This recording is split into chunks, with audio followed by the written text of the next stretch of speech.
So we live in this world, and it's characterized by brokenness. We don't have to look very hard to see there are things like disease, disasters, wars. There's a lot of pain in this world, but this is not God's original design. God has a perfect design.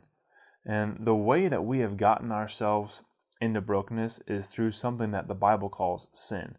Sin is turning away from God's design and pursuing our own way, and that leads us to brokenness. Brokenness eventually leads us to death, and this death will separate us from God forever.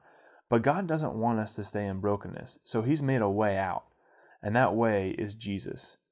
Jesus comes and He enters into our brokenness, and the death that we deserve for pursuing brokenness, Jesus takes our place and dies on a cross, and His body is broken for us. And 3 days after He dies, He rose from the dead, and He made a way out of brokenness.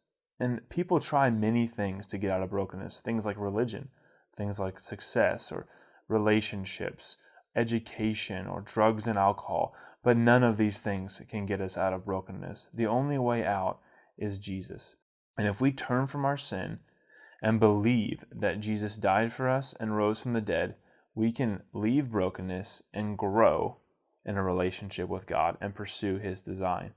And more than that, we can go. We can be sent just like Jesus back into brokenness to help others come through Him to pursue God's design.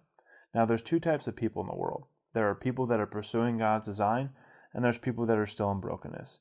We have to ask ourselves, where are we? So where do you think you are?